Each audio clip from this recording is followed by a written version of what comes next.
ફરી એકવાર નવા વિડીયોમાં સ્વાગત છે। તો આજે આપણે વાડી આવી ગયા છીએ, કારણ કે 3-4 દિવસથી વરસાદ પડે છે।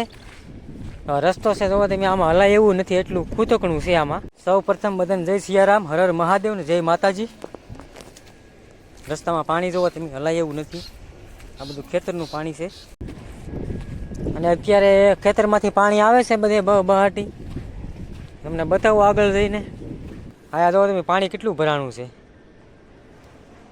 આમાં લાગત રેસ ફૂટી જાય એટલું પાણી છે। અને અત્યારે આ શરૂ છે પાણી, અહીંયા જો તમે આસર પાણી જાય છે ભાઈ, કેટલું વરસાદનું પાણી છે આ। અને રેતી પણ ઘણી તણાઈ આવી છે।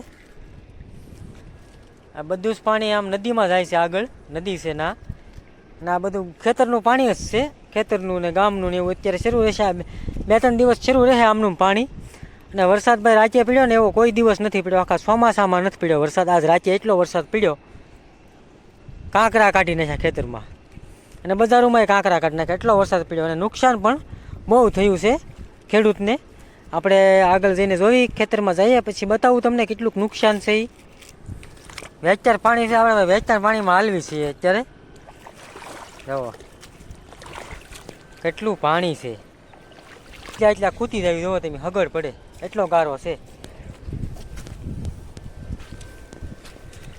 વરસાદ પણ બહુ પડ્યો ભાઈ, આ ચોમાસામાં ન પડે એટલો વરસાદ પડ્યો। જોઈ લો પાણી પાણી જ છે એટલું। અહીંયા પાણીનો જોવો તમે કેટલો ખાડો પડી ગયો છે, ગોઠણામાં ખાડો પાડી દીધો, એટલી બધી વેણ પાડી દીધી। આ પાણી એટલું સ્પીડમાં આવતું હશે રાતે, ખાડા પાડી દીધા, રસ્તે પણ ખાડા પાડી દીધા, અને રસ્તા ઉપર ખાડા ન પડે આમાં।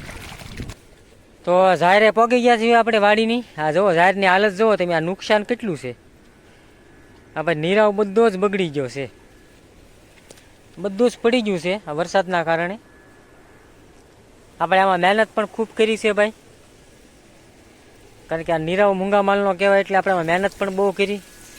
અને નીરાવ વગરના તો કાંઈ માલ રહે નહીં, નીરાવ તો જોવે જ તે માલને। જોવો તમે કેટલું નુકસાન છે આ બધું। અને અત્યારે ભાઈ ગમે ત્યારે વરસાદ પડે છે, કાંઈ નક્કી જ નથી રહેતું, ચોમાસામાં પડે એવું નહીં, ગમે ત્યારે કારા ઉનાળામાં ને શાળામાં વરસાદ દાબે। આ કુદરતી કહેવાય બધું, આપણા હાથની વાત નથી। વરસદીની મહેનત પાણીમાં જાય, ટૂંકમાં કહેવાનો મતલબ આમાં કેટલી ખેડૂએ મહેનત કરી હોય, આપણી બધી જ મહેનત આપણે ખેતર આંટો મારવા જઈએ ને તો આપણને એમ થાય કે ભાઈ આ બધું શું થઈ ગયું, કારણ કે આપણે મહેનત કરી હોય એટલી, અને આપણા હાથમાં છેલ્લે કંઈ આવે નહીં, એટલે આપણને થોડુંક અફસોસ થાય કે ભાઈ આપણી બધી મહેનત પાણીમાં ગઈ એમ, લાગત પડી ગયું। ખેતરમાં હજી પાણી ભર્યું તો તમે, ખેતરમાંથી રેસ ફૂટી જાય પાણીના, બધું તબાહ થઈ ગયું। આ જો તમે ભૂંદરાના કામમાં છે, આ ભૂંદરા એ બધું જ કાપેલું છે અને ઢગલા કરી દીધા ઝાડની અંદર। કેમ ઢગલા કર્યા? તો કોકને એમ લાગે કે દાદાડે કરીને વાઢેલું છે એ રીતે ઢગલા કરી દીધા। અહીંયા પણ એક ઢગલો છે જોવો તમે ભૂંદરાનો, કોકને એમ લાગે વાઢીને ઢગલો કરેલો છે, પણ આ ભૂંદરાએ ભાઈ કાપીને ઢગલો કર્યો અને અંદર ગળીને બેહે, બોલો આ ભૂંદરાના કામમાં છે બધા। અને આમાં જો શોભન કર્યું બધું। અહીંયા જોવો તમે ઝાડની દિશા જોવો તમે, આ થળિયા હોતા ખેહીને ભૂંદરા અહીંયા શેઢે નાખી જાય, બોલો આ શેઢે ઢગલો કર્યો ભૂંદરાએ જોવો તમે। આ જાહેર જ છે બધી, આ માલ ખાઈ એવી નથી આવવા દીધી, અને આ બધે તબાહા કરી દીધો। તો એકવાર વરસાદ પડ્યો અને એકવાર ભૂંદરા, આમાં પાણી ભર્યું છે ખેતરમાં, ના ભૂંદરાએ બધું શોભન કરી નાખ્યું, માલ ખાય એવું નથી આવવા દીધું। આ બધું જોવો તમે કેટલી જાહેર છે, આ બધી જ જાહેર જ છે, અને ખાય એવું નથી।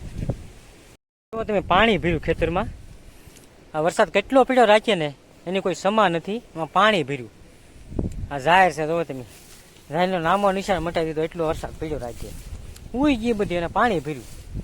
અને અત્યારે આપણે છેડા ઉપર હાલ્યા જ આવી છે, ગોઠણ ગોઠણ અમુક ખડ છે અને એમાં હાલ્યા જ આવી છે।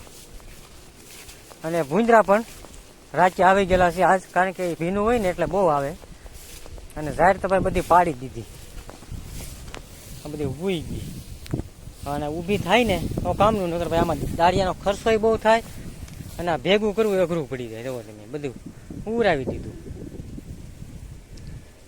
આ વરસાદના કારણે। બધું જ ભારે વરસાદ રાતે પડ્યો કે નહીં, આખા ચોમાસામાં એવો વરસાદ નથી પડ્યો એટલો પડ્યો, એના કારણે આ બધું જ નુકસાની કહેવાય ખેડૂતોને। આમાં છે જુઓ તમે અડધેથી ઝાડ કાપી ગયેલા છે બધી, આ ઠૂઠા દેખાય એ બધા ભૂંદરા કાપી ગયેલા છે। આપણે એમ લાગે રોજડા ખાઈ ગયા, રોજડા નથી ખાઈ ગયા। આ ભૂંદરા છે ને મોઢામાં લઈને ડાળ હેઠી કરીને કાપી નાખે. હવે આ બધા લાગટ કાપેલી છે આ ઝાડ, અને અહીંયા બધે વરસાદના કારણે હુઈ ગયેલી છે નીચે જમીનમાં. એવા લાગટ કાપેલી જ છે ભૂંદરા એ બધી. આપણે હવે કપાસ જોવા આવી ગયા છે. કપાસની હાલત હું તમને બતાવું. જુઓ આમાં પાણી નીતરે છે, જુઓ આમાં પાણી નીતરે. જુઓ આ કપાસિયા બધા ઉગી જશે. આમનું રહે ને તો જુઓ વિસાઈ ગયા. આપણે એક વાર વીણ્યો નથી ભાઈ હજી કપા. તો આપણે તો ઓછું છે, પણ જે વધારે હોય એને નુકસાની કેટલી ગઈ છે તમે વિચાર કરો. તો બધું આવું થઈ ગયું, રૂ વિસાઈ ગયું બધું, આમ વિસાઈ ગયું બધું રૂ. આ કળી થઈ ગઈ બધી, કળી ટૂંકમાં, અને કાળું પડી ગયું, અને આની અંદર પાણી ભર્યું. ભાઈ કપાસિયા હજી ઉગે નહીં તો સારું. આ વરસાદના કારણે ખેડૂતને કેટલી નુકસાની ગઈ એનો આંકડો ન મળે. તમે હિસાબ કરો ને તો આંકડો બધા જ આવા છોડવા થઈ ગયા છે ભાઈ. ને કપાસનો અત્યારે તમે આમ હિસાબ કરો ને તો ખેડૂતને આંકડો ન મળે એટલી નુકસાની ગયેલી છે ભાઈ બધા જ ખેડૂતને. કારણ કે વીણ્યો નથી ને લોકોને વરસાદ આવી ગયો ઠામુકો. આગાહી તો હતી, પણ એવું હોય કે ભાઈ આવશે નહીં, એટલે જેને ભાઈ ગાળો હતો એને વીણી લીધો હોય, અને જેને ગાળો નહોતો એને ન વીણ્યો હોય. કારણ કે હામટા ખેતર હોય તો કે એમ ખૂટે નહીં એક બે દીમાં, અને તળેલો ન હોય તો અમુક એમ કહેતા હોય ભાઈ તળે ત્યારે આપણે વીણીશું.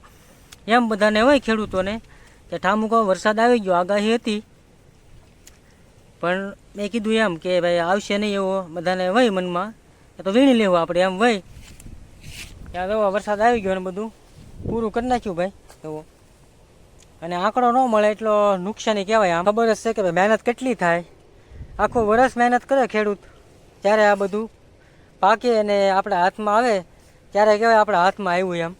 એમ જરા કુદરતીનું નિભાવ કહેવાય ભાઈ. કુદરતી ક્યારે શું આવે એનું કંઈ નક્કી નથી. કુદરતી વાતાવરણ ઉપર આધાર વાત નથી. બધે જ છોડવા આ રીતના થઈ ગયા છે. આમ કપાસ હવે વીણે ઉકલે નહીં, અને આ ગોટો થાય નહીં, કારણ કે તડકી નીકળે ને તો પણ ગોટો ન થાય. અત્યારે થોડુંક વાતાવરણ આજ થોડુંક આમ ખુલ્લું થયું હોય એવું લાગે છે, અને શેષ તડકો નીકળ્યો છે જેવો તેવો. એટલે હવામાન આજ થોડુંક સારું રહે વાતાવરણ, અને આમનું રહે તો થોડાક ગોટા થઈ જાય. અને આ તો જે અત્યારે જે હાલ કપાસને દેખાય છે એ હાલમાં કાંઈ ફેરફાર થાય નહીં, કારણ કે કાળો પડી ગયો બધો, અને આનો ભાવ પણ ન આવે. કારણ કે ખેડૂતને બધે આ રીતનો કપાસ છે ભાઈ, અને નુકસાની પણ બહુ છે ખેડૂતને. જુઓ તમે આમ તો વિસાઈ ગયો છોડવા, હા વિસાઈ ગયું બધું. આગળથી બતાવું ને આ બધા જ કપાસમાં એ જ પ્રોબ્લેમ છે, ઠેઠથી ઠેઠ સુધી એવો જ પ્રોબ્લેમ છે. જુઓ તમે આ ખેડૂતનું આખું વરસ ભાઈ ખ્યાલ થઈ ગયું. બધી જ ઝાર પડી ગઈ, અને ભૂંદરાએ નુકસાન કર્યું તો અલગ. હવે ઝાર ઊભી ન થાય, આમનું પડી રહે એટલે કાંઈ વાઢે લાયક ન આવે ને બધું હળી જાય. ટૂંકમાં વરસાદના કારણે નીચે જમીન નીચે ભીનું હોય, ઝાર પડી જાય એટલે બધો હળો બેસી જાય ઝારમાં. વાઢે લાયક ન આવે ને બધું હળી જાય, માલ બહુ ખાય નહીં. એટલે ખેડૂતનું આખું વરસ આમ ગણો તો ફેલ કહેવાય ભાઈ. આ નુકસાન બહુ કહેવાય. વિડીયોને લાઇક કરજો, શેર કરજો અને સબસ્ક્રાઈબ કરજો. અને નવા દિવસ સાથે ફરીવાર મળશું. ત્યાં સુધી હસતા રહો, હસાવતા રહો, અને હંમેશા ખુશ રહો. હર હર મહાદેવ.